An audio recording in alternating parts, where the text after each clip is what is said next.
I guess around 2-3 minutes we can start getting into. Sure. Let's talk some movies.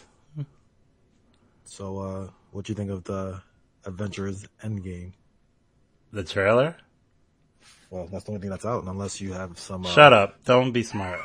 The trailer, have, some connections. It show. I mean, I want to see how it ends, but at this point, I feel like now more than ever, I have to go back and actually watch the couple of movies that I didn't see, like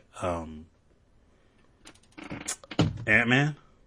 I didn't watch either of them, so now I feel like I think at this point, I'll be honest with you, I think you'll be all right without watching Ant-Man. I'm sure it will, but there's something very important, I guess, happens at the end of that movie of the Wasp, right. Almost so, for you. No, don't. I don't want to know. I'm gonna see it. All right. Eventually. I think it's gonna be all right. I think it's gonna deliver in terms of the action and all that kind of stuff. I'm shocked. I'm shocked that they didn't show any action. I mean, I'm not that shocked, but it's not like this movie's like a year off. It's coming in like 2 months. I know they can't show too much because they have to like. But at this point, I think Marvel's confident and they know that. Come on, guys. I mean, people are gonna go see it, right? But you already invested in part 1. You're gonna go see part. That trailer wasn't so hyped to me. It's funny too with Marvel movies. Like so many, people who aren't into geek culture or comic books in general are into it as well, and it's like it's pretty much a pop culture phenomenon, which is amazing to see that people are just into it. Where everyone's talking about Thanos. Like if you say Thanos, a couple of years ago you say Thanos, you'd be like, "What the hell are you talking about?" Like Thanos is like no one really knows who Thanos is, but now everybody knows who Thanos is. Like you mentioned Thanos, everyone automatically thinks about the snap. So it kind of really shows how much Marvel has penetrated the pop culture. The snap has an official name. Yeah, that's what it's called. It's called the snap. I saw like news articles call it the snap. I'm like, wow, even I didn't know. I mean, not that I looked it up or anything, but it's surprising. Like that's so it's such an iconic scene that it has its own name. And what's funny about that too is that you wouldn't think something like that would be like so powerful, considering that people know that these characters are going to come back. Like Black Panther 2 is coming out. All these superheroes are having all these movies come out. So it's not like it was really a secret that he's coming back. But I feel like that scene was so well done that in spite of that, people felt the emotion. Like when Peter Parker was down on the ground and he's like, "Oh, Tony, I don't feel. Mr. Stark, I don't feel so well." Yeah, people were riveted by that. Like that was like a scene stealer. That's because of good acting. That's good. Yeah. Exactly. So it's good because of good acting. But amazing. Mm-hmm. The snap is not. That's the unofficial name. The official name of the snap is actually called the decimation. Huh? It's called the decimation. Decimation. That's okay. It's not as catchy, but no, that's the official name of what Thanos did. Like a good finishing move in Marvel vs. Capcom or something. Decimation. Yeah. So that's what it's called. And yeah, I don't know. I'm not hyped for that. I'm hyped for it. I'm gonna go see it, but like, it's just like, man, I gotta go see Captain Marvel. Of course, you have to. This just. What'd you think of that trailer? I wouldn't know. Wait, what did you think of Captain Marvel? Call me chauvinistic or whatever, but what's her name? She looks damn hot. I looked at her before. Yeah, listen, she looks good. He looks good. Well, but I swear before that I was not that attracted to her. But I don't know if it's because I heard she like moved a Jeep by herself just to get in shape or something like that. Like she's like done some crazy stuff. Did you see her when she wanted to do a Metroid Prime movie or something, like a Metroid movie? She wanted to be Samus? Well, yeah, I don't know if it was around Halloween, and she took a picture of herself, with the Zero suit on, and she definitely gets my vote. Wow. It was, one day, you never know, Well, Nintendo's already making a Mario movie, like a real Mario movie, not the Super Mario Brothers movie, which, we'll probably have to mention later. I think, I'm pretty good to go. I don't know about you. Oh, for podcasting? Yeah. Are you ready to go right now? Are you ready to go right now? I'm ready. I just, I wanted to talk about Captain Marvel, so. Go talk about it, then. All right, it looks good. I'm gonna go see it, and Oh, I think that Captain Real Marvel in-depth. is gonna steal Dragon Ball Z Super Saiyan hair effect away. So people said that. I saw the trailer and I did not. That was not the first thing that came into my mind. I mean, I know people. People honestly, said it's that, hard but when you see glowing hair and in the air, like I know in Dragon Ball Z, it's usually like kind of like stiff because animation reasons and stuff like that. But it reminded me of a Super Saiyan. Like I looked at it and I'm like, if Dragon Ball had a live action movie and they had something like I could see that happen. Like I could see that same effect. Dragon Ball did have a live action movie.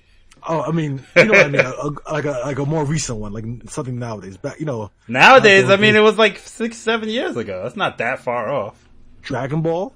6-7 years ago? Evolution. Remember that movie? 6-7 years ago. Whatever. That's still nowadays. That's almost like 14 years ago, bro. But you're talking about like, okay, Marvel, like it's not like 10 years ago Iron Man came out. So that's still like, to me, considered a modern. It's not like, Dragon Ball came out in 2004, didn't it? 2004, 2005. I don't think that's when it came out. Huh? I don't think that's when Dragon Ball Evolution came out. Yeah, look it up. Yeah. It came out a while ago. I'm gonna look it up. 2009, dummy. Dragon Ball Evolution came out 2009? Yeah. Wow. I told you. It was not like, it was, I tell you, Iron Man and all that was like before. Dragon Ball came out 2009. That is crazy. It seems like such an old movie. I don't know why. It does. Well, I don't know if I wouldn't even say old. It just is so bad and forgetful, like that you don't even. Bro, wow. I'm usually good on that stuff, but I'm surprised. It just comes off as a really. You said 2009. I was like, bro, this came out way later than that. Like I wasn't. Wow. Okay. I stand corrected. That's amazing. So anyway, all right. So let's get this show on the road. Want to do the countdown? Sure. 3, 2, 1, go.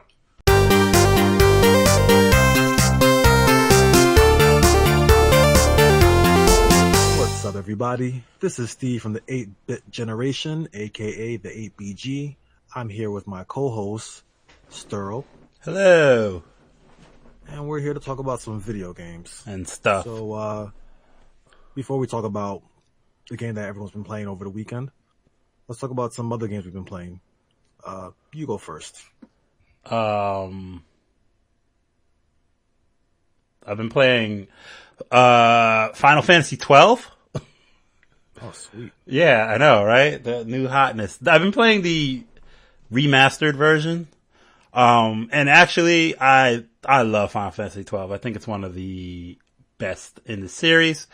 I've been trying to play 15 and I do not like it at all. I can't. Even 15 looks gorgeous, has high production values, but it just feels like it's missing something and I can't get into it. It feels all disjointed. Wait, when did you buy 15? I thought, did you buy it like... I bought it recently. Actually, I bought it recently, maybe a couple of months ago.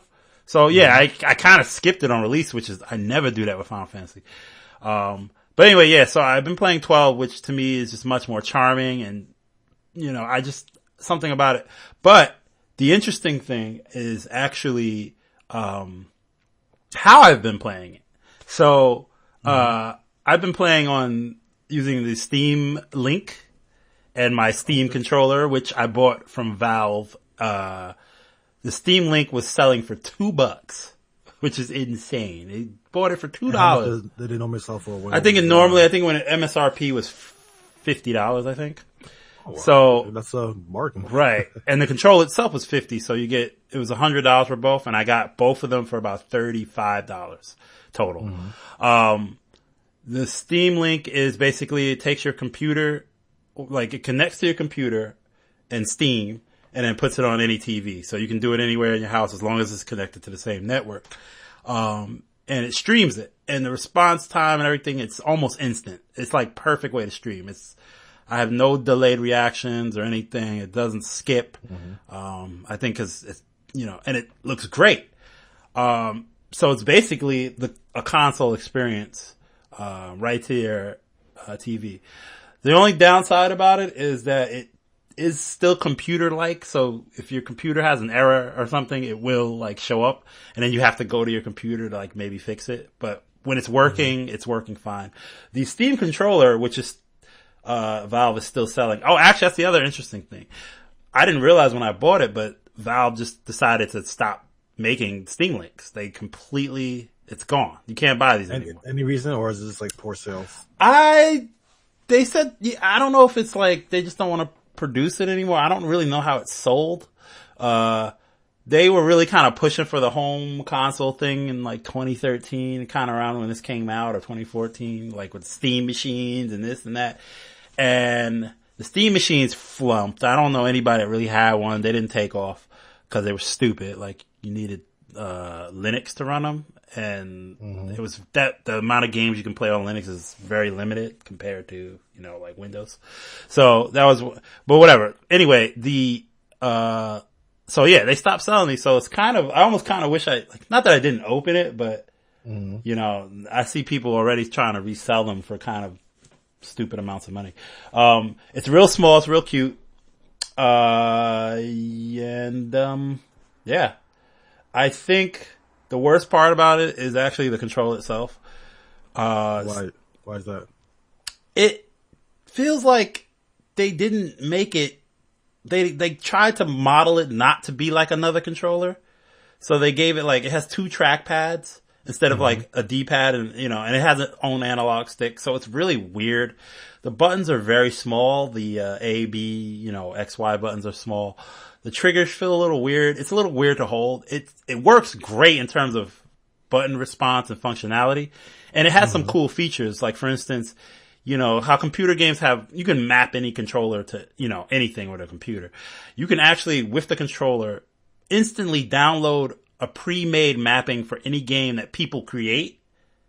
Just so, so if you don't like the way the game controls, I can just search for a better way that it controls. Like people have gone through themselves to fix it or whatever. And you can just download it right then and there. Right on, takes no time. And then you have a new setup, right? And it works right off the bat. That's kind of cool. Instead of going around and figuring it out. Like some people will say, this is how 3D games should be. Try this setting. And then you try it. And if you don't like it, then you try another one. You know what I mean? So it's very customizable. I think that's pretty cool. I'm trying to just get used to using it, which is kind of weird. Like it doesn't feel as natural as something like a PlayStation controller or an Xbox controller.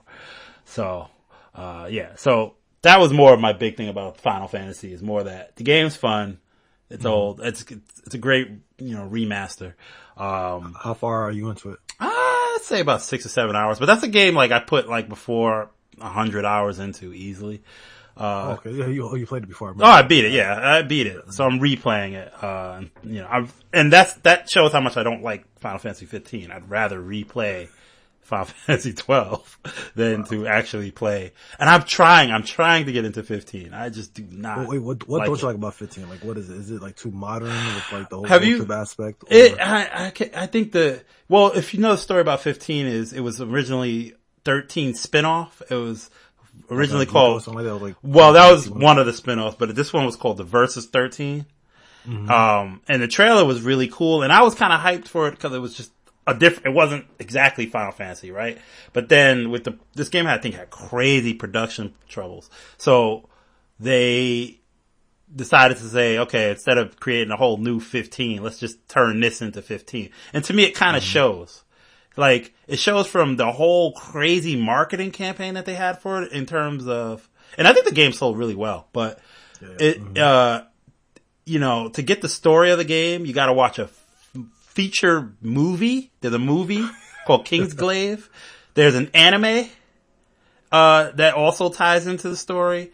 There's all this other outside stuff. Japanese thing. And then from what I hear from the story is it's kind of incomplete even to the end.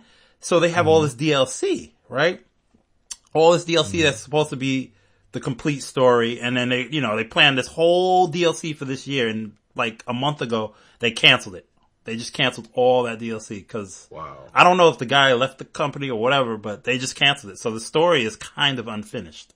So at that, a lot of people I talk to enjoy the game, so that's fine. For me, I don't know if I feel like one day I'm gonna get to it, but right now it's not the time. So, Okay.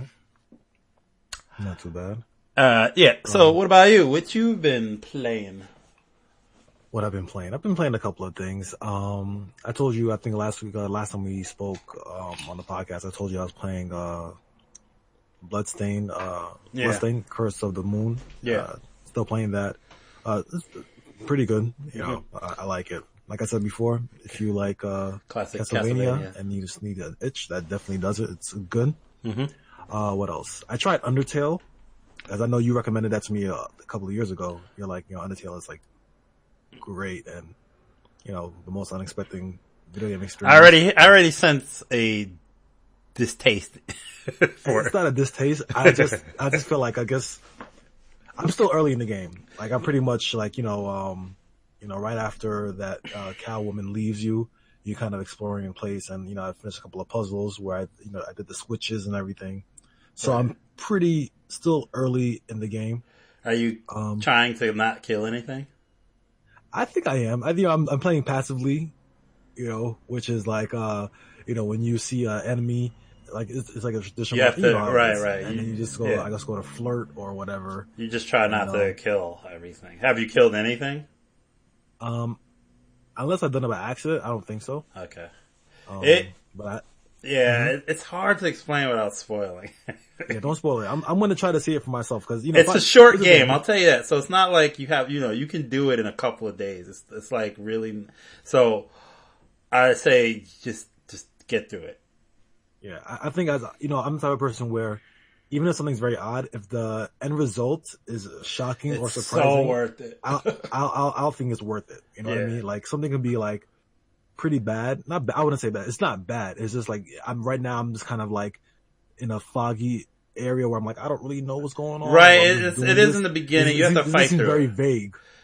I'll tell you, it's just, I know, I can't even say how it does things. Yeah, don't tell me anything. I've never experienced in a game before. I just, I'm gonna try to see because I know the same way you were kind of telling me that this game is just like, it's an experience. You just have to play it. It's the same way I'm going to try to take it. So I'm just patiently waiting on that. Right. What else? Oh, I finally finished Fist of the North Star. So yay. So the last time we'll have to hear it. I will say though, I really do enjoy that game. I think it was really good. It was surprisingly good. So can we say that?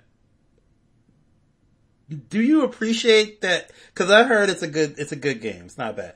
Can we appreciate that it's a good game and that you don't have to take garbage from companies just because it's like, for instance, your Ken's Rage games? Like, oh God, I'll just play anything because it's Fist of the North Star. Like, but then you see, it's like kind of like bad Dragon Ball games or something like that, and then they make something great like Fighters. You know what I mean? Like, yeah, you should. All right, here's the thing about the difference between Ken's Rage and Lost Paradise. So they're two different games. I get it.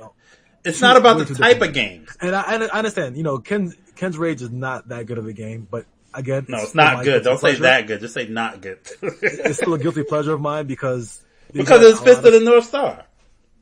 Not only that too, but they get a lot of the stuff from the anime right. But a lot of stuff that, for example, a lot of stuff I like about this game, I like about the last game. Like the voice acting in the last game was great to me. Like it fit the characters perfectly, like in English. Because Ken's Rage, the first one, had English voice dubbing, and Fist of the North Star is kind of popular, and now it's become more of a meme now. The meme is really popular now on the internet. But it's a lot of times with anime, it's always hard to kind of match the same kind of quality with the Japanese voices, especially with Fist of the North Star not being that well known. But I think because Ken's Rage came out like 2000, and the voice actors 2000 what were 2010. Okay, Ken's Rage came out, and the voices that they picked for it was really well done. And but that game wasn't really friendly to if you didn't know the series. Like if you kind of play the game, just kind of play it. It's a bad game. Confused because it just skipped off. But Lost Paradise is great because not only does it have a lot of the same characters, it's a decent game. There's a good game under it.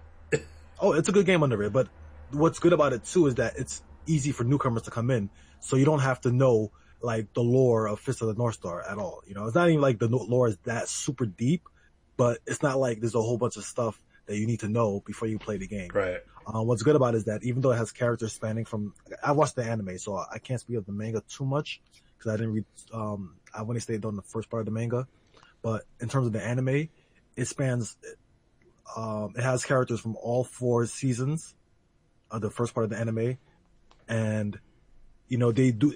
But what's good about the game is that it's a different continuity. So everybody meets at a different place, differently. You know, characters. Everything is placed differently, but all the characters retain the same personalities and characteristics, which is good. So if you know the anime and you love the manga or whatever like that, you're gonna be happy. And you know these characters are still faithful to what they were in the other material. And if you're new to it, you get to be introduced to them, but if you're interested in seeing the anime, you're gonna really see their true origins and also how they're supposed to be. But yeah, again, like I said, still representative of their character. So that was good. I was happy I beat it. It was a really good ending. I was surprising how good it was. You know, I'm definitely gonna write a review about that. And then any other game, I'm trying to think. I think there's one more game I was playing because, like I said, I bought a couple of games from Black Friday. I can't remember now, but anyway. Let's start talking about some stuff we've seen in the news. Wait. Go ahead. So, speaking of Fist of the North Star, have you heard of, I guess it's called Soten no Ken Regenesis or something? Soten no Ken, I think that's Blue Fist of the North Star, something like that? Yeah, it's some 2018 Fist of the North Star anime that came out. Yeah, I think it's a prequel to... and I heard it's just absolutely awful.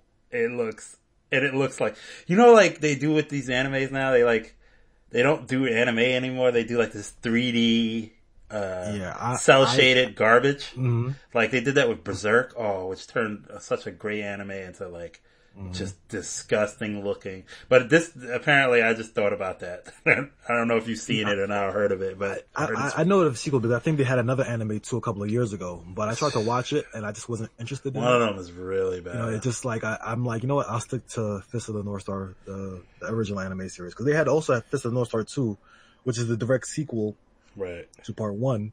But Fist of the North Star 2. It wasn't that interesting. Like I didn't finish watching that. I plan on watching it. Yeah, sometimes they're not. Sequels to animes aren't. Sometimes, but this is one's like a direct one, like right after the story ends. But I think the story ends so powerfully in Part 1 that it's just hard to start continuing right after that emotional roller coaster. The story and everything. So let's get to the game the big game. Let's get to the big one. Oh, of course. Yeah, we can't get to that. The big one. Let's say it together. Super Smash Brothers. Ultimate. Super Smash Brothers Ultimate. So, I actually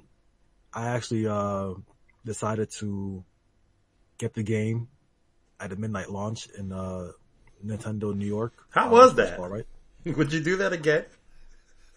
Personally, not really. I've never ever like done a midnight did a launch for anything. As far as I remember, I don't think I did a launch for anything. I did it for Brawl, but I was just like, yeah, you know, I didn't really care for it. But I'm like, you know what, Super Smash Brothers, let me try it.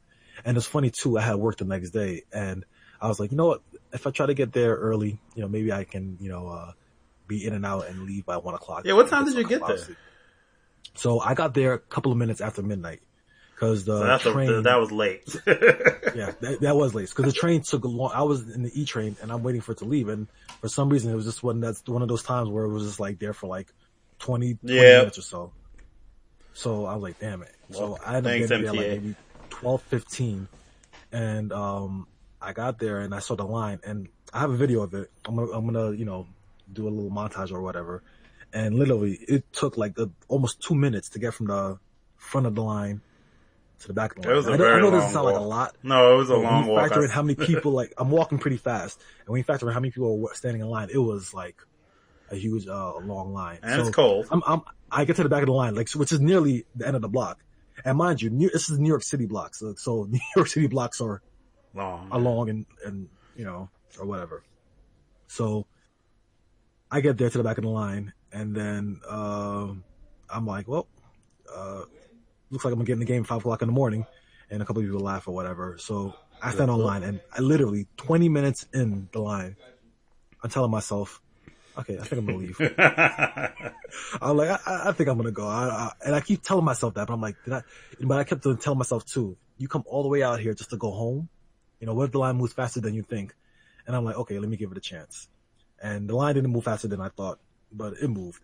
And what the one thing that made it also unbearable too is that in New York City, I'm so used to living in Queens, but sometimes when you go to New York City, it's a little bit colder because you're more by the water, I guess. Yeah. So it's a lot more chillier. And it looked cold. I definitely, huh? I said it looked cold. It looked very cold. It was cold. I'm not even saying it's chilly. It was cold. And so I'm freezing, I'm cold, and I'm standing in line. And and at least when you're standing in line, it was kind of cool to see some people who were there a long time because there were people who were obviously camping out there. Like a day before or something. It looked like. Exactly. So they had like their foldable chairs. There's a couple of people who cosplay. Like I saw some girl dressed as Princess Peach, some kid dressed as King DDD, and a couple other people and everything. So, that was cool. So, I was probably online for maybe an hour and a half or maybe 2 hours. And then we finally get inside. And I think by the time I got inside, cause I was like one of the last people online. Yeah. You can tell like all the workers in the Nintendo store were just like out of it. They're just like, all right, come on, man, just get your stuff. I'm pretty sure they're probably smiling and everything in the beginning. And after that, it's just probably just like, listen, man. So you just got it. You got your like little coin or whatever too. Yeah, I got my coin. So I got the game. I got the special edition with the Pro Controller. Right. Which I didn't realize was like rare because, you go online now, it's like $200, $300. Yeah. And I'm like, damn. But, yeah, I got a coin, and, another coin. I got 2 coins. Actually, I got a coin and 2 pins. And I'm like, okay, that's cool. So, like, you're not gonna do another midnight release like ever, right? I don't think I'm gonna do that. I think if I will do that, I'll probably do it I'd rather do it with some friends and then. Right. And maybe in the summer. Next day. And maybe like because in the summer. It's so hard to do it. I think a lot of people who are doing it, were probably younger. I'm not going to say probably. They were younger than me. Yeah. They were younger than me. I maybe saw a couple of adults, who are older than them on the line. Maybe 1 or 2 or 3. But most of them were younger than me and they had the energy for that. I was just like, I got work. I was surprised. I didn't crash at work because I was just like, I got Red Bull. And I'm like, let me just work until 5 and then I get some sleep. Because as soon as I could, I was gonna say about midnight releases. I used to kind of think like the thing about a midnight release was, I think for younger people it makes sense too. But I used to think like part of reserving and doing all that was to like make sure you got your copy because like like back in the day.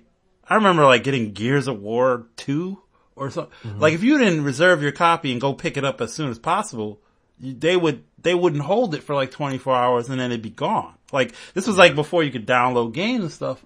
And I feel like that's not an issue anymore. I feel like there's never a worry about a shortage of games, right? Oh, definitely not. So like, I kind of surprised that they still kind of do these, these, I think big events I get. And Smash is pretty big, so I get it. But like, I definitely think it's a camaraderie thing. I think a lot of people want to be where fans are, so it's kind of it's probably a good good place to meet new fans, kind of show your dedication to the company, for creating Smash Brothers. Because it's like you can just tell these people are just really passionate about Smash Brothers. Like to camp out in New York City cold for a game, it's dedication. It's definitely. It's kind of weird though too, because it's not like.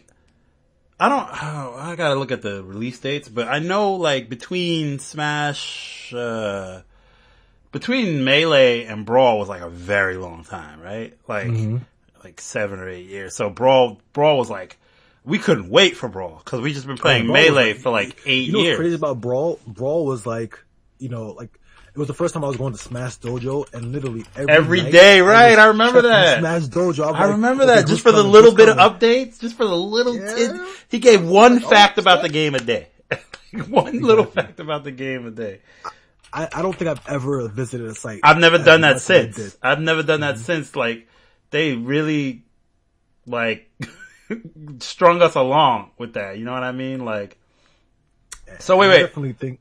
So the original Smash Brothers came out in '99, and then Melee came out in 2001. So that was only 2-year difference really between that, which seems kind of crazy. Then Smash Brawl came out in 2008. So that's 2001, 2008. That's a long time in between. And then Smash Wii U didn't come out until 2014. So that's 2008 to 2014. That's still a pretty long time. And then there's a much shorter time between this because 2014 to 2018. It's not a big difference. So that's kind of, I thought that was kind of interesting. Like, I almost felt like this Smash was very close. You know, like, that's why you remember the speculation when we kind of didn't know if it was going to be a new game or just like a remastered, like they did with Mario Kart. I my bets on like a remastered version of 4. Me too, because that's what they did with Mario Kart. They did it with so many other Wii U games that I figured like not a lot of people played Smash 4. But I don't think it was going to be a straight up port. Only no, they're going to add characters and shit. Because, you know, first off, if it's just like straight up port, then that means you're going to anticipate another game. And I don't think they're going to do 2 Smash Brothers games in one generation. Do you think they're going to do another Mario Kart? Out of curiosity? Do I think they're going to do another Mario Kart? I don't think so. I don't think so either. Mario Kart is Mario Kart. And, you know, I think it has, you know, enough content to last you another generation. Like, I don't see them making another Mario Kart. Honestly, if they, but I'm saying like later on. But I'm just trying to say off the idea of you saying like this. It's not like it was one. You know, this Mario Kart 8 was for the Wii U generation, but they're also they're bringing it. They brought it to the Switch, and you know they didn't really change much. I mean, with the way Nintendo has online now, I can see them doing another pack, like adding more tracks or something like that if they wanted to. But I feel like I don't think they will. But I see what you're saying. I mean, it's kind of too far along. Like, you know, a lot of people probably. I mean, that is the de facto racing game right now. It is. So, I mean, and we know how fun that is. I think it's still one of the highest selling games too. So yeah. So it's not like people would definitely pay for more tracks in that game. But all right, so let's get back to Smash. Let's get back to the game itself. And we had not very limited, but we had limited time. I played with you, and I also played with our other friend. And what's your take? I know you did some single player. I mostly did only multiplayer, but we, you know. So all right, so the single player first. I guess I'll talk about it. 'Cause I played it a little after we played it, and it's okay. Not that excited with it. It's got to be better than the Subspace Emissary, right? Because Subspace Emissary. You know what? Oh, you I didn't played a little of that, and I hated it. Oh, it was so bad. I let my cousin finish it because, you know, that's how you got most of the characters. So I just said, "You bro, I couldn't. It's all yours. Take it. Just play it." And, you know, at the time, I don't think he was really, I think he had a lot of time in his hand at the time. So he was just like playing the game and got most of the characters for me. So he did most of the hard work.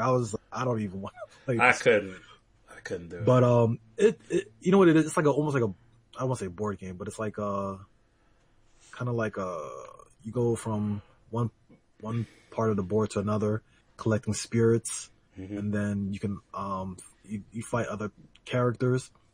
But what's weird about it is that a lot of characters that you do fight are fighters from the game, but a lot of times they're proxies for other characters that don't have models in the game. So, for example, they're like assist characters, right? They're like assist characters?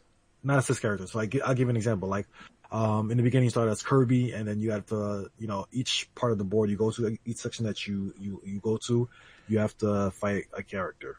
So, if you want to, you know those things in Super Mario World, like those football guys? Yeah. I forgot what they're called. Charging Chucks, I think, or something like that. Charging Chucks, yeah. So there's a scenario where you're supposed to fight Charging Chucks.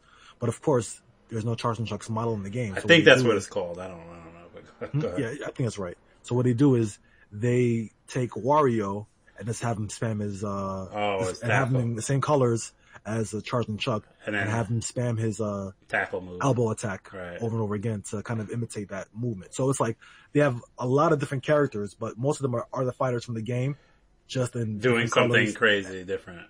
Doing something different, like filling a role. Doing something different. So like there's a character that Ryu's supposed to represent. So Ryu has these colors and he has a sword who's supposed to represent like some Xenoblade character who they don't have a model for in the game, but you see a sticker in front of him. So it's like something like that. So it's like a lot of makeshift things. So it's kind of, you know what? That sounds a little cool, only because remember I was talking about in the other Smash, I talked about event battles where they try so it's to like that, right? But you know that's one. It's one thing to an event battle, but I feel like if you make that your main story, like it's kind of well, you know, it's always their back burner. Like this wasn't the ideal. This is not their main focus in the game, obviously. And there's another thing too that they have is like a spirits system, which is pretty much like a system where you collect these spirits and then they augment your abilities, and you can change them out, you can upgrade them, you can level them up. So I think if you're into things like that, it's like it might be something for you. Do you remember the stickers in Brawl? Is it like that? Yeah, I think something like that. I don't mess with these modes too much. Right, we're not going to be playing that too much anyway. Yeah, I tried it out. Okay, so I mean, really, right now my goal in Smash is to try to get all the characters, and pretty much, spoiler alert: if you want to get all the characters, the best thing to do is to play with a lot of. No, actually, the best way to do it is to get as many people as possible that you can play with in front of you, and play. I would say 3 life matches like we were doing. Because, like I said, the game, originally in the other Smash Brothers, it was just by matches, right? Like, played 5 matches. In this game, it's actually done by character, it's done by button inputs. So the more buttons you... I heard differently, because the way I've been unlocking my characters is, there's a 10-minute interval between when you unlock characters. So after the first match, what people usually do is you exit the game, then you go back in the game, and then you do another match, and then you get another character. All right. I've been doing it. I mean, I guess there's probably multiple ways. I'm not gonna say it's like that one way. It's probably multiple ways to get characters. One of the things it says though too, when you're playing, it does say like one of how that game gives you hints in between stuff. One of the things says, "Oh, try playing the game with more people to unlock characters faster." And I noticed I know you said like there's a 10-minute interval, like which is probably true. But I remember when I was playing with you and we were unlocking characters kind of quickly, and then we went to doing it the quick way we thought, and it kind of seemed like it slowed down a little bit. But maybe that it could still be the same thing. Like maybe we were just taking longer in the matches, but whatever. So let's just talk about the game, like how it plays, how it feels. And so, how do you feel about it? I think the game's all right. I still like Smash 4. I don't know, the feel of Smash 4 was kind of perfect for me. Like, I felt like Smash 4 had it was a perfect balance of what I liked about Smash Brothers. But at the same token too, I do like some of the upgrades they made to certain characters, like Fox. He plays amazing now. Like, I love the way he feels in this game. And Captain Falcon, who's my main, pretty much feels the same.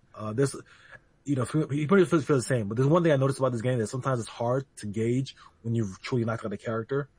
Yeah. They have this thing where they kind of like zoom in, and I think it's kind of cool personally when they zoom in. It does create cool moments. Like if you hit someone, it's like, and it makes it like, whoa. Like, it creates like tension. And then sometimes, most of the times when you see that zoom in kind of like anime tunnel thing, it means you're pretty much probably dead. knocked but out, sometimes but not all the time. So it kind of creates like these moments where you have to always pay attention, right? Because you might think you're dead, and then you really have a chance to come back. So it's cool. I'm still getting used to it. I've been playing online. Online's cool because you can, now you can set up more of your personal matches. I think with the other Smash Brothers games, you were limited to like doing it was a little cumbersome. Time match. Yeah, it wasn't the best way to set But this up. one you can, find somebody who has, at least close to what you need. So you can set up like, if you want to do, multiplayer or a one-on-one, weapons or no weapons, battlefield or a mega stage. So they give you a lot of options, and most people, especially if you're competitive, you're going to find somebody who's going to match with you. So, right. What do you think of Smash Brothers Ultimate? Originally, because I'm not like I'm a serious tournament fighter guy, but I'm pretty decent at Smash Brothers games. And in the last game, I really had a fondness for a few characters, like Mario. I loved Mario in Smash 4. I think he was really good. And so, of course, he's the first character I picked in this game. And originally, my first impression was, oh, this game is a little slower and clunkier. But then I realized, no, they just made Mario a little slower and clunkier and not feel as good. So that automatically, I started getting a negative perception of the game just from that. And then I tried other characters that I kind of used before, like Link, and then he doesn't have this hook shot grab anymore. He has like a regular grab. Yeah, and that feels so weird. So I was like, yeah, exactly. And so I was like, I don't know if, like, I don't like anything that's happening in this game right now. Then as we started to unlock more characters, and some of the newer characters, then I said, okay, no, this feels okay. It feels like the newer characters are fun to use. They're different. Like I like Simon Belmont. He's amazing. In terms of just like, you kind of know how to use him right off the bat. Like you just know the axe and then you know this move and the holy water and the way his whips works. He's pretty fun to play as. And I think, so after actually going through more of the roster, I realized that it actually plays a lot more like Smash 4 than I thought. Except for some upgrades, like now you can parry attacks. I think it's when you guard an attack, you have to let go as soon as the attack hits you, and then you parry, which gives you the ability to counter attack really fast. It takes a little practice. Air dodge is different too. Air dodges kind of went back to like it was in Melee in terms of you move instead of just doing like a quick dodge. You do a movement, but you can't do it into the floor and wave dash like in Melee or something. Like they, they're still. So they try to. I think they try to discourage you from rolling a lot, and yes, if you keep rolling, like, you slow down. The more you use it, the less effective it is. You see it. You start to roll a lot slower, so you're more easily hit, which is great because some people just, especially when you play early in the game's lifespan, you'll run into people that all they do is just roll. And certain characters have good rolls that are kind of hard to punish, but now they can't abuse it that much. So the game still it feels like. Maybe they probably balanced it a lot. Like, I looked at tier list, and a lot of the characters that were really good in the past game are not as good in this game. Like, they're still viable. I think, if you practice enough, you'll get good with whoever. But I tried Ridley, and for all the hype, it's probably the worst character I've played. He feels awful. I try, and I can play Smash, and just trying to win with him, he's, like, large, he gets hit, he just feels clunky and not good. And I looked at tier lists, and every tier list I've seen, he's at the bottom. So he's just, he's not good. They'll probably patch in some fixes for him or some buffs. Probably the creators like, you know what, you guys wanted really so much? Here. Yeah.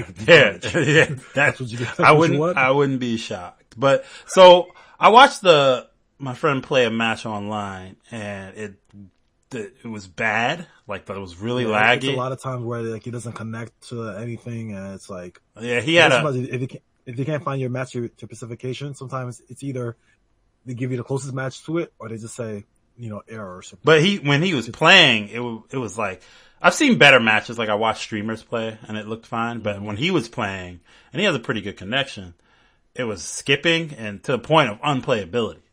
And I think that might have been just an outlier because I haven't heard people talk so bad. Like I haven't seen any articles talk about like, oh my god, online is not working. Like my matches have been all right. I haven't really had anything crazy. There was one match I had where it was like slowing down so much where it's just like it was nearly right. But that's just an outlier, right? Like it's not. Yeah, but I think most of the time I just have issues where you're trying to matchmake and then it just says error. Okay, so finding a match is okay. Yeah. Oh, one of the. I think the awesome thing is that the remixed songs for a lot of stuff is the music in the game is amazing. I have to give a shout out to I was gonna say what's his name you don't even know who. I don't know. I know his name, but now I have to say it off the top of my head. It just who are you giving a shout out to? Masahiro Sakurai, yeah. The creator of Smash? That song in the opening is just like... Oh, you like it? I love it. Like, I don't know why. I love it. Like, it's not bad. I think it's good. Huh? It's not bad. I think it's pretty good. I think it's great. Like, I listened to it in the car this morning, and I'm just like, I love this song. It just sounds... It's almost perfect. Like, having this orchestral music in a fighting game. I like it actually without the voice. It's almost like, and that's Smash Brothers thing at this point. Ever since Melee, that's been their kind of like thing. But I love it because it's like this orchestral songs rarely really get old. so they're almost like timeless. Right. But this song that has lyrics and everything, I think it's called World Light or Life Light. Yeah, it is. I'm just not a fan of the lyrics, to be honest. I like it. And I also like it when it plays throughout the game. That's what I mean. When it plays, like, I like it as a background theme in a regular song, but when I hear the lyrics, I'm just like too much like an anime song. Yeah, I just feel like, yes, they're taking a step too far. But overall, the game has very good music. Like, this is one of the things where you gotta, I don't recommend this, but go find some zip file online that has all the songs and just gush over it for like a week. The remix to Solid Snake's theme. Oh God, the Snake Eater like revision. Well, there's like that. I've never been remix. It's like there's Solid Snake's song, like a theme song that he had in Metal Gear 2, not Metal Gear Solid 2, but like Metal Gear 2, and it was in the original. It was in Smash Brothers Brawl, but they just had the original. But they remixed it now, and it just sounds so good. Oh my God! But anyway. So yeah, I think this game is, it's already become the fastest selling Switch game. It's already a success. I mean, did you see that DLC character? Okay, so I haven't played Persona, but I was shocked when I heard it was Persona because me too. That was nothing. I could not have seen that coming. Like Persona, like Joker, Smash Brothers. Yeah, the main character of Persona 5. So and then someone said, I think it came from Nintendo, that they said that this is the kind of expectation you should have for all the DLC characters coming. So that is kind of hype because now it's like scary to think because it's like it's almost like it's so like. Ask you a question: do you think that they're going to only choose third-party characters for their DLCs? Or... I think so. I think that's one of the reasons why Piranha Plant was the free first one. I really think cause if they said, especially after saying like, think like this is gonna be, I think we're already outside of the box. I think like, that's as far as like, I can't think of anything else, like that, like, that fits like that.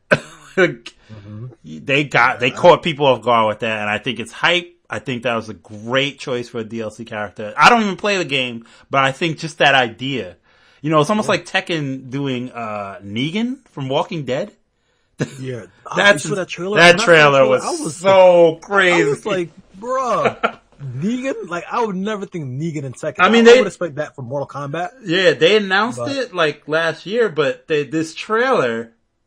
Oh my God. And I don't even watch The Walking Dead, but I did see that episode. So watching that trailer mimic the episode almost down to a T and then mixing it in with his fight, that like Tekken 7 too, like Tekken characters are Tekken, that's like genius. Give them an award for that trailer. It was amazing. So anyway, I think I don't think we need to dwell on Smash too much anymore, but we can jump into some other noteworthy subjects to talk about. Particularly, did you see this god awful? I mean, it could be either the worst thing or maybe the greatest thing, but that Sonic the Hedgehog movie poster. So with Sonic the Hedgehog, it looks so awful, and it's shot in a silhouette. So the only thing you see is like the shape of his head, which is, the typical Sonic head shape, and like this body that has like these grown, human legs, almost human legs, and there's some fur on it, and then you see his sneakers, and I'm just like, no, this is awful. Like they should have just taken straight from the game design. You might as well, but I don't know. It's like, how did they get that? And then how did they get past did anybody look at this and said, like, who looked at that and said, this is what Sonic needs to look like? Like, Sonic has very thin arms and very thin legs, and keep it simple. It's like Mickey Mouse and Bugs Bunny. You just keep it simple. Like, what's funny? What's crazy about it is that Sonic was actually inspired by these cartoons like Mickey Mouse and Bugs Bunny. And then when they finally put him in a movie, he's like some kind of weird Hulk-looking creature. It's like we haven't seen exactly what he looks like, but it is. First of all, he has fur, right? Which is fine. I get it. He's a hedgehog and he's an animal, but somewhat to me, it still irks me a little bit. Even like you've seen that like Detective Pikachu trailer where seeing perfect. Like, no, it's not. It's far from that. I liked it. No, I thought the idea of the movie and everything is cool, but the design of the Pokemon sometimes to me vary. Like sometimes they look fine. Like I can imagine certain Pokemon with fur. Pikachu with fur, he didn't look so bad. But then when I seen the Jigglypuff with fur, to me that looked, something about that looked off. Like I don't know what kind of creature this is and why it needs fur, especially when it's like a balloon animal. Yeah, you thought it would be more like smooth. Right. So when I seen the fur, so that's almost kind of like how I feel about Sonic. And I know hedgehogs have fur, but Sonic is blue, first of all, and he runs, and hedgehogs, like, they waddle, right? They don't like, so we're already off the point. He has a already good in-game design, and even, you know, it's not like directors that create his games nowadays, they could put fur on him. We have fur, you know what I mean? But they don't. Yeah. Because obviously it just doesn't feel right. You know, like if you look at Smash Brothers even, Donkey Kong has fur. That makes sense. Yeah. Sonic does not have fur in the game because it's not, that looks weird. So not only does he have fur, he has like you said, like legs, like real proportion. Yeah, not like the skinny and, you know, right. cartoony legs. It's like defined legs. He has these human proportion arms and legs. And I said, this is creepy. This is not like, look at any other design of Sonic. This is more like Sonic. You ever seen Sonic? Yeah, like that would it imitate like you ever seen the Sonic meme? What he looks like? I'm looking at it right now. I'm looking at the poster and I'm just, you know what I think is gonna happen? I feel like it'd be like one of those 80s movies where, you know, it's made by the executives who don't really know much about the material, and they're like, you know what? How about instead of him be a hedgehog the whole movie, how about he turns into a human during the movie? If you look up, I can see that happening. If you look up Sonic and look up this movie, they both look like the same thing. Let me see Sonic. Sonic looks just like the movie character. That is exactly what they like. I don't understand, like, because Sonic meme is just too much. You know what's crazy? I was saying before, the Sonic fan community is very, I would say, diverse. They're disgusting. Like, you have people who are really into Sonic where they just love the character design and they start making like fan fiction, like, you know, Sonic fan fiction. It's not safe for work material. Exactly. And then they have like people who are really into furries because, you know, anthropomorphic animals, make, I guess, a great furry example or material. Where we go. So there's like a very, I'm not, you know, I haven't looked too deep into the community, but just from looking on the outside, you know, they have a very strong fan base in that area. But, and there's also, you know, speaking of Sonic, I'm not trying to look at Sonic the Hedgehog, but, have you ever looked up Cold Steel the Hedgehog? No. Wait, let's get back to... Wait, you should look up Cold Steel. Cause that's, okay, Sonic, I see Sonic now. You should look up Cold Steel. I'm looking at that. Yeah, but that just looks like, that's just someone recoloring a Sonic, like, exactly, design. But it's making fun of, like, it's become kind of a meme, in, you know, recent years. He's the hedgehog? Hedgehog. Like, it's funny. Like, it kind of exemplifies, like, kind of, you know, a part of the community, that Sonic has, because, you know, these people, like, a lot of these kids, I guess, because Sonic is so simple to draw, a lot of these kids, or a lot of fans, I should say, I mean, they're making their own, you know, Blink the animal. Yeah. So, which is why they even let you do it in that Sonic game. Exactly. They know the community. They're like, these people want to create their own character. Go ahead. That game sucked. Anyway, so, yeah, it looks terrible. Like I can just envision like an 80s type movie where, you know, Sonic, because it looks like he's transforming. I'm looking at the poster. I mean, it looks like he's so much transforming into a hedgehog. So here's the thing. That's what it could be. And we're gonna talk about game movies, but the issue with this already, this is scary, right? This doesn't bode well for this movie, because what it's showing me right now is that there's an automatic disconnect between like Sonic and whoever's been whoever's allowed to create this movie, right? This poster to me already shows like we're gonna make a realistic looking kind of Sonic that's kind of scary looking, and and honestly, it's mortifying. I'm not gonna lie. I'm looking at it right now. It looks really weird. It almost looks like a monster, like some kind of monster movie. It looks like Sonic, like, what is that? Sonic and the Wolf, where he turns into a wolf? What is that? Unleashed. It looks like the Werehog, or whatever they call it. I think that's what it's gonna be called. But that's what it looks like. It looks really freakish, because it looks like, it's like almost like the Hulk mid-transformation, like between Bruce Banner and Hulk.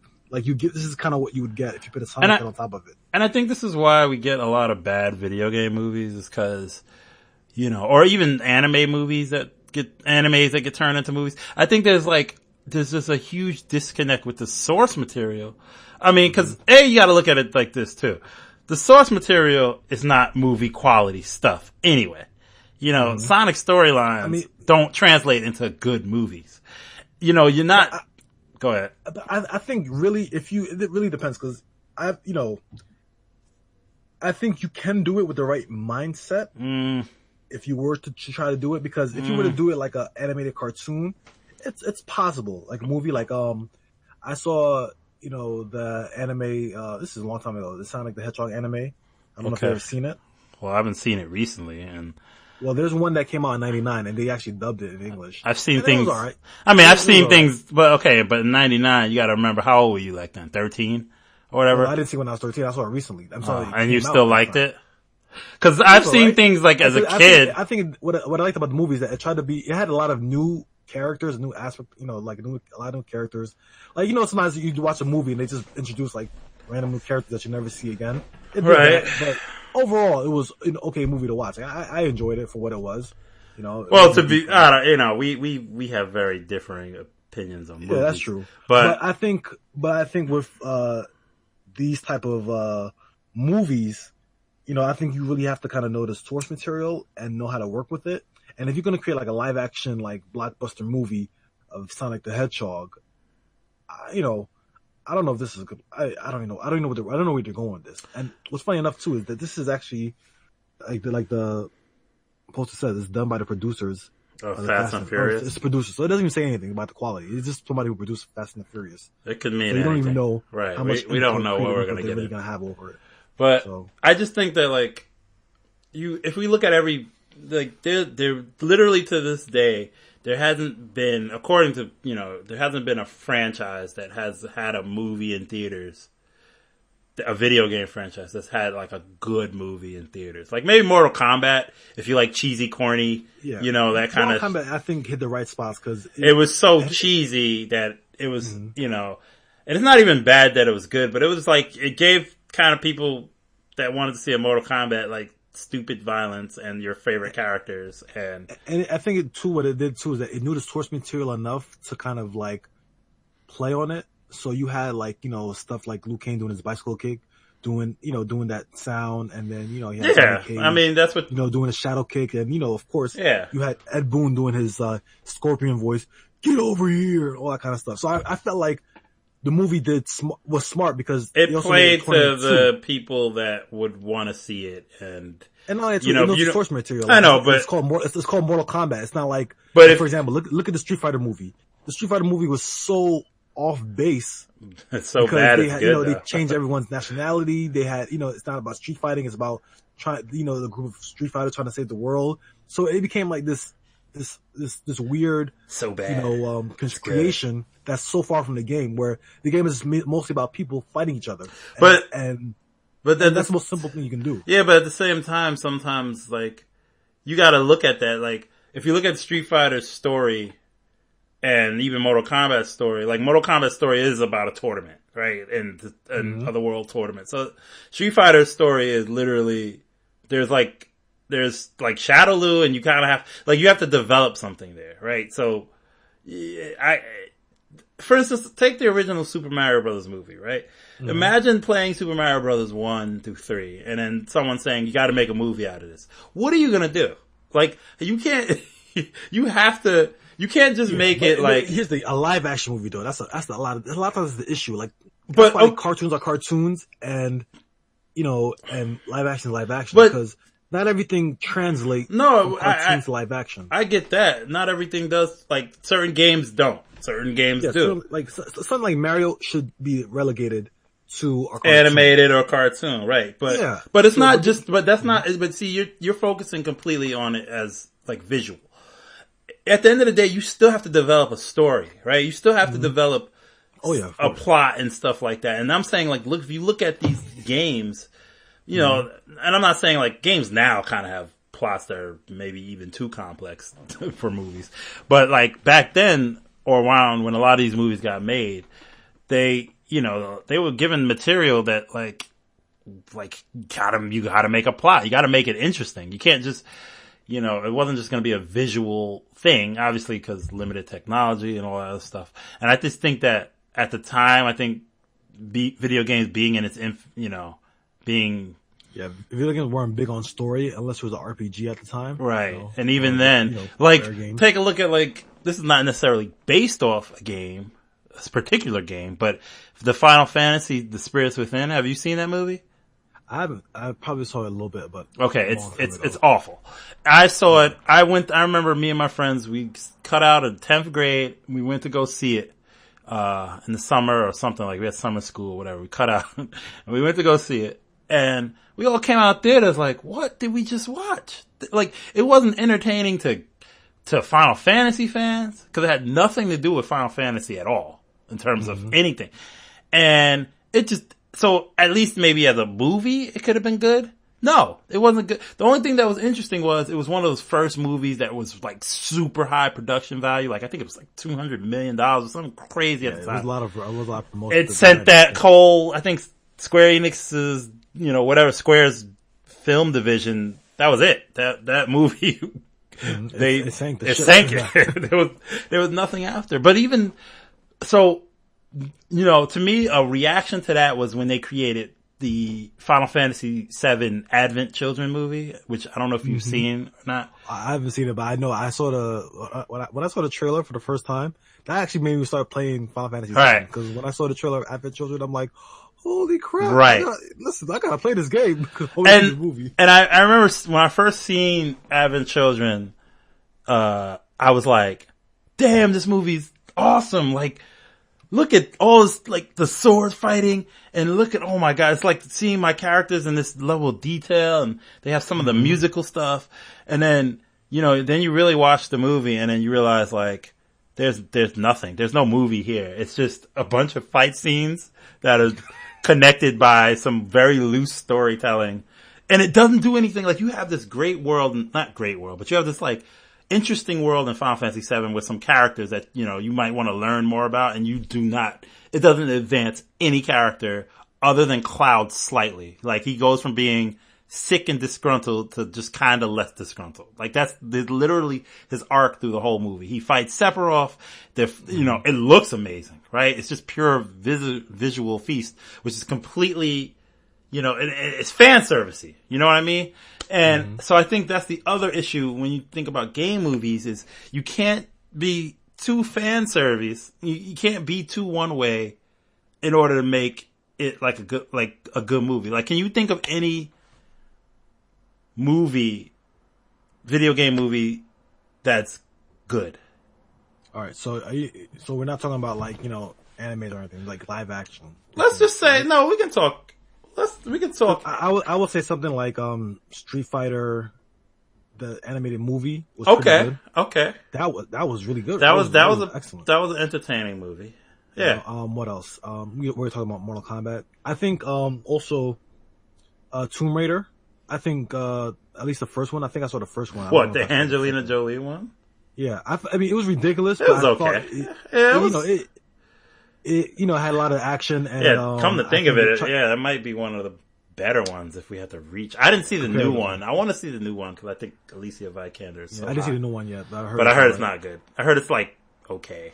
It's basically like a remake of the 2013 reboot. That's literally like a lot of the scenes that happen in that game are in the movie. So I played that game kind of recently, so and it's actually on HBO. I think I'm gonna check it out. But let me see what else. Let me see. I mean, there's one best video game movie, but it's not really based on All right, a specific video game. Oh, Wreck-It Ralph. Wreck-It Ralph. Oh, Wreck-It Ralph. Oh yeah, Have you seen that? You haven't seen it? That movie. Oh my gosh.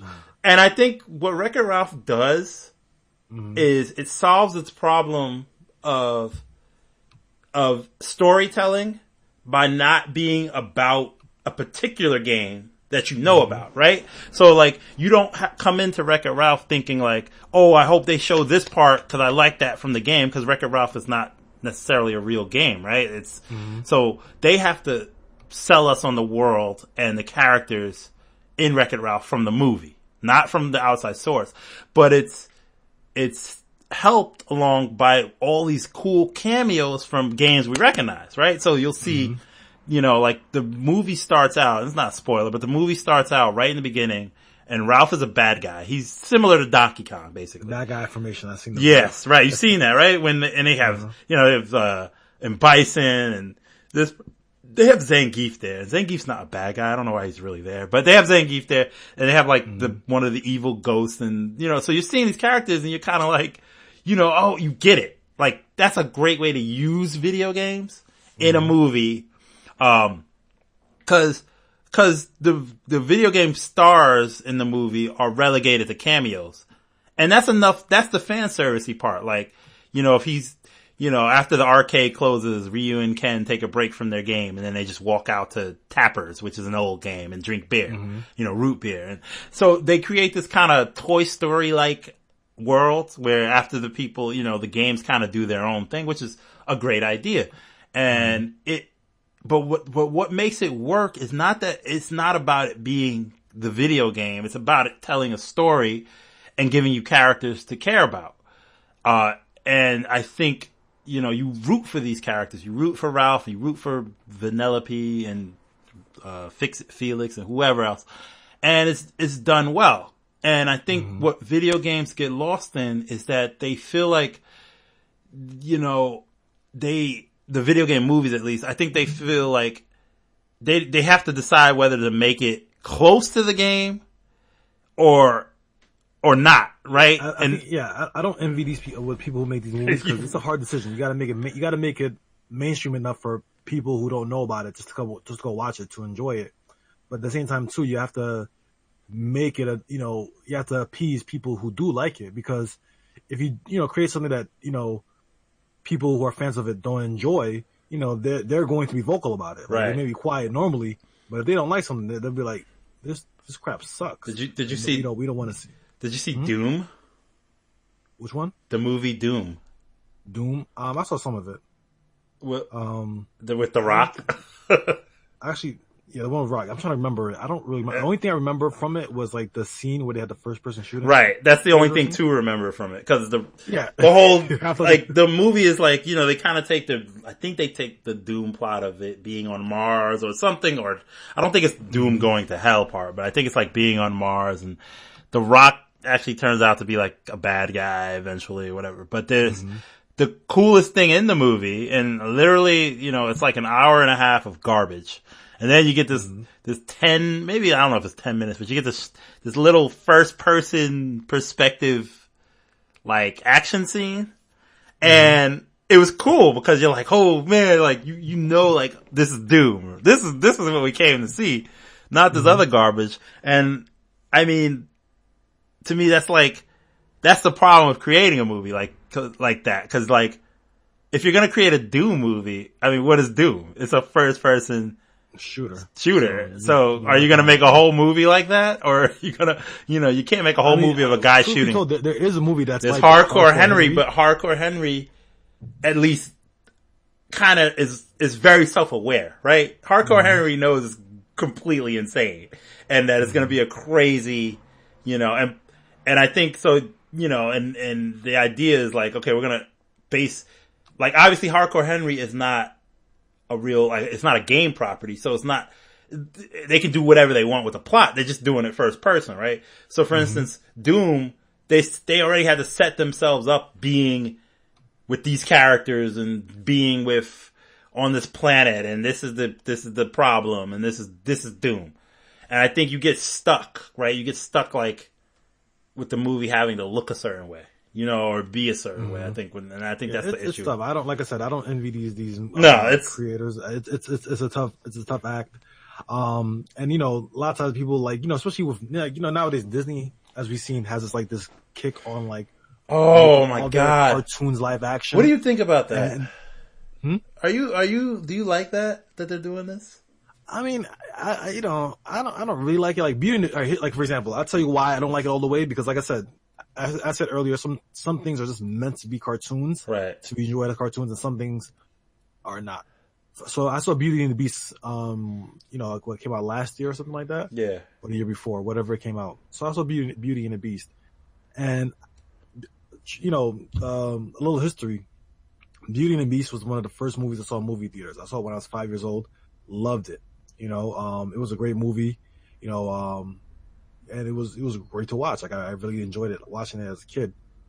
But watching the live action movie again, first off, I don't really, this aside, I don't think Emma Watson is that great of a Belle. She can't really sing. I don't know why they couldn't get somebody who actually could sing. And but my main point, I don't want to kind of diverge too much into a review, but my main point of Beauty and the Beast is, the reason why I bring it up is because the scene where she kisses the Beast seems very unsettling, and you would never think that from watching Beauty and the Beast, but watching it, it's almost like watching bestiality in a way. Wow, that's where you're going. I didn't go into, because they're gonna fall in love. You see in a cartoon or whatever, they're gonna fall in love, but then when you see it in live action, it just has a different feeling. And when I saw that, I just couldn't help but think that she's kissing the animal. I mean, and it comes off very, very weird. I felt differently than I did when I saw an animated person kissing, another animated person. I didn't see the live action one, but I did see clips of it. And I'll tell you what unsettling is, the live action version of the kitchen appliances or the cup and stuff. Like the way they look, that to me is this is why this movie was animated. So you could have a talking candle and a talking clock that it's cute. Yes, they look terrifying. And it's cute, and you went buy the toys. Ain't nobody buying toys. Yeah, they look the new one. Hawk, I don't know if it was Ethan Hawke. I don't know whoever it is, and whoever plays those roles. It's creepy. It's creepy. It's scary. Some movies it works. To me, maybe The Jungle Book works a little better with the animals and stuff. And plus, that's not necessarily all these old Disney movies are not Disney. Not like Disney created all these stories. They just took these stories and kind of made it their own. But for instance, the two live action trailers for there was Aladdin coming out and Lion King, right? And a lot of people I've seen, my account, Facebook and stuff, were really hyped for the Lion King. And I saw that trailer and I said, I don't think this is good. Because, first of all, there's nothing live action about this. These animals aren't live. This is all animated. It's just pretty much CGI. Everything in there is CGI, right? Everything, right? They're not getting these animals to talk and do, and Imagine that would be one hell of a movie. And then just have the mouse moving. I watched someone do a live, he did a shot by shot comparison with the animated one and the live action one. And for whatever reason, and I know you can alter live action footage to at least look colorful, but everything looks so dry compared to everything looks super dry compared to the animated version, and even the Simba doesn't look as cute. As a real cat lion, he doesn't look cute. Or Rafiki, you see, he looked like the real look to him that I'm kind of I don't know. The other one looked kind of a little goofy, but wise. This one just looks like a baboon. He just looks like what he's supposed to look like, I guess, in real life. And it loses all the charm to me. But, I think they have a lot of animated movies that feature real people that might be better situated, to making a live action movie than some of their than the Lion King or something like that. But I just think that it really, it really needs some thought behind it, because there's certain things they're just cashing out. You have to kind of know the material a little bit. I feel like a lot of fans kind of know and certain things maybe don't need to be a movie. Sometimes it could be a series or something like that. I feel like there's certain things that you can do where you take liberties enough. You can still be faithful to material. Like Dumbo. I've seen the Dumbo trailer. Ugh, go ahead. Dumbo, yeah, it's creepy. I don't know if you remember this, but a couple of years ago, they were doing a live action Mortal Kombat reboot or something like that. Oh, a web series, right?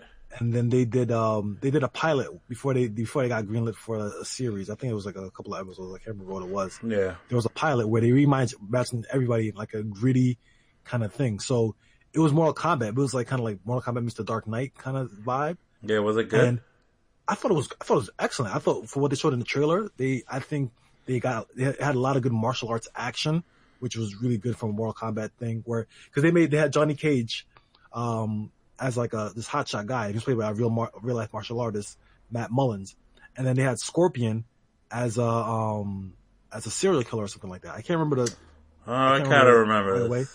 But they were Scorpion as a serial killer, and then I think he went to the apartment to try to attack Johnny Cage, and I thought it was great. It was a reimagining, but it still kept the same spirit of Mortal Kombat, and that's what I liked. I think that I think you really need to do something that's done by people who love the material and not given something by the studio to be like, hey, listen, you do this movie, we'll give you what you want. There has to be a balance, because sometimes it's like... Exactly. And let me give you a good example of a good movie, Street Fighter Assassin's Fist.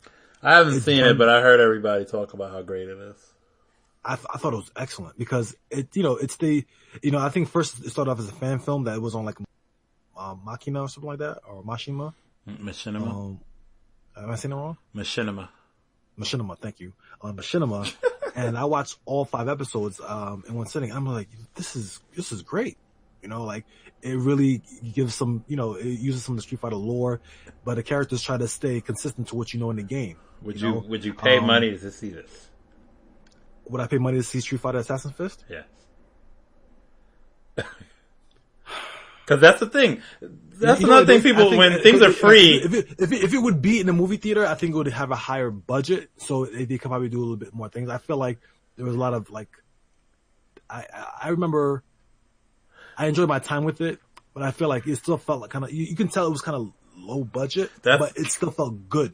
It was. I mean, you like it better than. I mean, like even things that Capcom makes themselves are not good. Like they don't even know what to do with Street Fighter story. Yeah, and I think a lot of times with making things, it's tough because you can get lucky and make a good movie, I guess, like maybe like Tomb Raider, but then you can go wrong, like Legend of Chun-Li, for example. You know what I mean? Oh my god, I tried to watch that. You can make Street Fighter movies about the one character who's the main character, who's Ryu. Oh, sorry, Ryu, and that's the old school saying. But Ryu is not even like, I mean, besides the animated movie, he's not like a character. I mean, he's not a character. Avatar. It's hard to make something based around him unless you're really like dedicated to do a good movie around it. Like try to do something where you have a guy who's really silent and things happen around him. I feel like it can work with the right mindset. I really feel like you can make a movie where it works around him, but I don't think that anybody in Hollywood has that kind of mindset to do that, especially if they want to make money off the movie. I think it's incredibly hard to make that movie. It is incredibly hard, and sometimes, and now with with the world we live in today, now it doesn't have to be relegated to a live action movie. It could be a short, it could be something that fans can do. A lot of fans are doing great things online, which really encapsulates the feeling and love of the material without feeling like, oh, this is a cash grab from the big studios. And I think I'd rather watch those than a big movie, than a live action movie, regardless, because I feel like it's done by people who really care about the material. Like if you're online doing it, you're doing it because you love Street Fighter. You're doing it because you love this movie, that movie, or this game or that game. Sorry. All right. So. All right. Well, we're running kind of over like an hour and 10. But I have one thing I want to talk about. So I was looking online today and I found out that Epic Games this is actually probably a different Epic Games story that you think I'm going to talk about, but Epic Games is actually shutting down its Infinity Blade series on iPhone. And you cannot purchase this game anymore on iPhone, and Infinity Blade was one of the first Unreal Engine working games on iPhone. So it looked really pretty. I mean, this was like years ago, and I'm seeing like graphics that are very PS3 quality on your iPhone. And, you know, obviously the gameplay is simple tap and swipe kind of stuff, but the graphics were incredible. And it had a really fun kind of gameplay hook. It was almost like a Punch Out, but like with kind of swords and magic and stuff like that. And it had a real interesting story that actually had 2 spin-off books, which I both read. The books aren't that good, but I was invested enough that I read them. You know, in between, there's 3 games and the books take place in between the 2 games. And, you know, in between 1 and 2 and then between 2 and 3. And so I went online, I went and looked, and if you purchased the game already, then you can still play it. Like you can download it for the foreseeable future, but you can still play it. And what happens to me, what I thought is I said, let me look at the other games I purchased. Cause on iPhone, you can check to see what games you purchased. And for the most part, as long as they don't violate terms of service or something, like they have something crazy in them, they'll still be there, right? They'll still be under your purchase list. And what happens though with iPhones is, if the developer stops supporting the game, they can remove the game, not from your purchase list, but the ability to download the game anymore. So I'm going through my iPhone purchase list and it's a graveyard of games that I cannot play anymore. And a lot of these games, and I'm one of the few people, not few, but I spend money. When I see games on iPhone, I buy them. I don't care the price. If I can play it on the go, I will buy it. If it looks interesting, or if it's like an iPhone series that I like, I might buy a couple of games in them. Gameloft is a company that used to make these really kind of decent quality ripoffs of other games. Right. Like, so instead of God of War, they have Hero of Sparta. Or, instead of Final. They used to have some really good trivia games though. I used to love this. Right. For like, the PS4 and Wii. Gameloft? Yeah, they made some trivia game. I have to check it out. It was really good, and I liked it. They made instead of Final Fantasy, we have Eternal Legacy, and they made this World of Warcraft ripoff called I don't remember what it was called, but it probably was the first 3D MMORPG that worked on your iPhone, and it was so it was so well done that I got 3 of my friends to buy in. We bought it when it was on sale for $1, but you just log on. You get the first 6 months for free or whatever. And we logged on and we were all playing in a party, 4 of us playing online MMORPG on our iPhone, which I thought was holy smokes, this could be the future. If they do this right. But I looked at all these games and I said, you can't play only a few of them. In certain older, even apps, this goes for apps too. You can't play them anymore. And I said, and there's a lot of games that are decent that I might have wanted to go back and play and I can't. And it really is kind of interesting. I guess no one reads these terms of services when you buy something, right? Those long things, but I'm sure in there it probably says, this is just a license to use for as long as the game is active and blah, blah, blah. But it's kind of sad to see. And I want to do I think I want to write a story about it because it's a little crazy to think that when you're purchasing these apps and these games on your phone and, if you want to play them, or even anything bought digitally, right?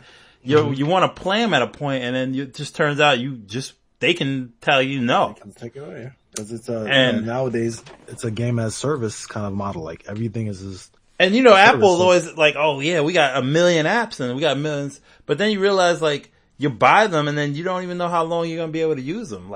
There was Metal Gear Solid 4 app I had, and you can't use that anymore. And SquareSoft had a bunch of games.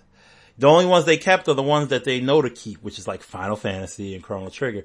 Those survived. Those have been out for a very long time. But think about it. The App Store is about 10 years old now. It's literally, I started downloading my first few apps in 2008. And 10 years later, none of those apps, unless they're OK Cupid or something like that. None of those apps work anymore. And I think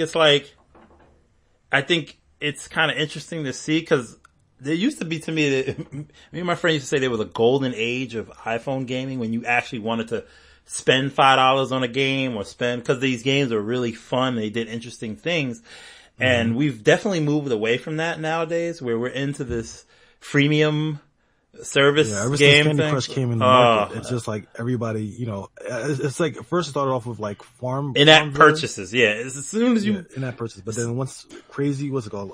Let's say crazy Candy Crush. Once that started hitting, and it just like the idea that you can give a game for free, but actually have these other little transactions, these microtransactions, that is literally every game. And now I hate it, but you'll see even sequels to games that used to cost money be free. For instance, like Plants vs. Zombies. The original one was a paid game. And then the new one, Plants vs. Zombie 2, it's not new anymore, but when it came out, it was free. But it was like free to play, but if you wanted to get certain plants and certain things, you give $1 here, you give $2 here. And these other plants are much better than the ones, but it's not pay to win exactly in that case, because you can still beat the game. But, you'll have a much funner time if you throw a little money their way. And I know the game developers have to recoup costs and stuff, but I think it's just kind of a disturbing thing to think about, especially now that these next systems that are going to come out, supposedly PS5, and a lot of people are saying they might do away with discs. And it's going to happen. We're entering that. So we got to be real kind of careful when you think about buying. I know some people I don't think there's anything that we really can do. I think it's just, you're right. It's going to be the nature of the system. And that's kind of crazy, right? If you ever want to play some of these old things, you won't be able to. I'm actually gonna I'm actually working on an article right now where I kind of discussed that a little bit, where we're going to live in the future without consoles, and I kind of use examples of what's going on right now. Like, look at Epic Games. They have their own storefront right now. They created their own storefront, they rival Steam. But then you also have other companies like EA's Origin and a couple other stuff. Origin sucks. And then yeah. And Ubisoft has a Play Store. It's still their own storefront, and I think Ubisoft has their own as well. Windows has it too. Windows which is completely separate. Recently, Microsoft just purchased 5 companies, 5 gaming companies. So the reason why I kind of bring that up to kind of like give an insight of what I'm actually writing about is that I feel like these exclusives, these studios are going to be important, because especially if you're going to if everyone's going to have their own storefront soon. I feel like that's just the way it's going to be, where it's going to be like no longer, consoles are going to be less important, but it's more about the studio who makes the Some game. people are talking it's going to be a one console future soon. Yeah, it's going to happen. I feel like it's going to happen. I feel like Nintendo will be that. Nintendo wants you to use hardware. I feel like they're more hardware focused, because a lot of their money comes from hardware. So that's why they continue to keep their games at a higher price than other people, because Reggie Fils-Aimé had a good, I don't know the quote by verbatim, but he said something about the reason why Nintendo games never go less, than why they always keep their price up, is because if they start devaluing the game, then people treat it less than valuable, and they don't take it that seriously.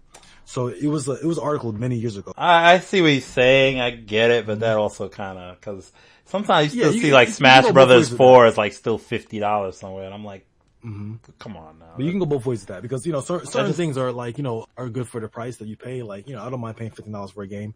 There's a lot of good quality games that I pay for like $10, $15, like Shadow Complex and stuff like that. But I see where he's coming from. He wants to keep the value of games high, because of course for the bottom line, but also because it helps the company. But but we gotta also say, and we won't go too deep into this, but Nintendo don't always have it right. And part of that is that in that instance, I will agree with them. I don't think so, because to me it's like how Nintendo always even tries to like you said, they make their things, they don't do it cheaper, and it's like, to me, we'll just that Nintendo's creators program, which they're getting rid of, because it was a big mistake on their part. That was terrible. Because they feel like they're, like, to me it's similar, it falls in that same vein of their games have certain value and this and that. So you have to pay them a piece of whatever you make for the games you stream of theirs. And to me it was like, first of all, it's free publicity for your games, A. Exactly. B, you're the only company that has the balls to do this. Every other company looked at that and said, no, we're not gonna make people have to. This is free advertising. This is crazy. Nintendo said, and that's, sometimes Nintendo, all these companies eventually, they get their heads up their own butts when, when it comes to some, But they probably see what's going on and people streaming, like, look at, like, Fortnite. Like, how can we make money from this? I know we talk about Fortnite almost every podcast, but, Fortnite. Do we? Right now. I think we brought up maybe we don't every podcast. I think we brought it up once before. But, it's a really popular thing to stream. Like, streaming, people love watching Fortnite streams, and, streaming has definitely helped it out. So, not that Super Smash Brothers need help in terms of, appealing to certain audiences. Because they have their crazy fans. People want to see that live. People want to see, these videos. People want to see, these streams. No, the streams are fine. You can stream the game. What you can't do is make a YouTube video. You can't make, you can't create content. Even now they said this, as long as you follow specific rules, like, I still think you can't play a Nintendo game and just put up the videos. I think you literally have to talk over it and have commentary. Now, like, without the creators program, I think you still have to put your own flair in it. Otherwise, then they claim it as like you're just showing gameplay. And I think they feel like if you're going to show gameplay, they should be reaping the reward, I guess. Well, that's why they got rid of it, because it's stupid. So, well, we'll see. But anyway, all right, we're running long. This was a all over wonkiness, but I liked it. Yeah, I like it. Hey, listen, it's video games. All right. 8-bit out. Subscribe, whatever. You do that. Like, subscribe, and comment. Do that. Hit us up on our Twitters and our Instagrams or whatever. Follow us on Twitter and Instagram and like all our pictures, and then All right.